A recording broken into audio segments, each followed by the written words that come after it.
ضيف الحلقة الخامسة من برنامج رامز ليفل الوحش المعروض على شاشة MBC مصر. يواصل برنامج رامز ليفل الوحش تصدره لاهتمام المشاهدين مستندا إلى فكرة تقوم على المفاجأة والتصعيد الدرامي في تنفيذ المقلب وسط أجواء يغلب عليها طابع الإثارة والحماس.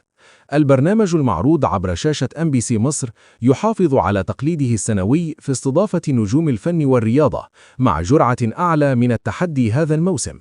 حتى الآن استضاف البرنامج 4 ضيوف في حلقاته السابقة، حيث جاءت الحلقة الأولى بظهور الفنانة أسماء جلال، تلتها الحلقة الثانية مع الفنانة هنا الزاهد، ثم الحلقة الثالثة التي شهدت استضافة الفنانة غادة عبد الرازق، فيما ظهر في الحلقة الرابعة الفنان مصطفى غريب.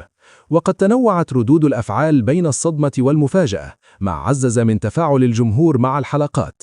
ومع اقتراب عرض الحلقة الخامسة تتجه التوقعات نحو احتمال استضافة أحد نجوم الكرة المصرية، في ظل تداول اسمين بقوة عبر مواقع التواصل الاجتماعي.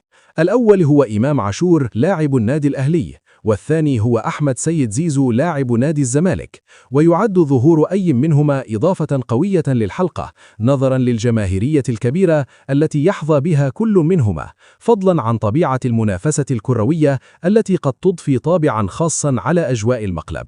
وحتى صدور الإعلان الرسمي تبقى هذه الأسماء في إطار التوقعات المتداولة فقط، وفي حال لم يكن أي من المذكورين هو ضيف الحلقة الخامسة سيتم الكشف عن الاسم الصحيح في أول تعليق مثبت على الفيديو فور التأكد منه، التزاما بالدقة والمصداقية أمام الجمهور.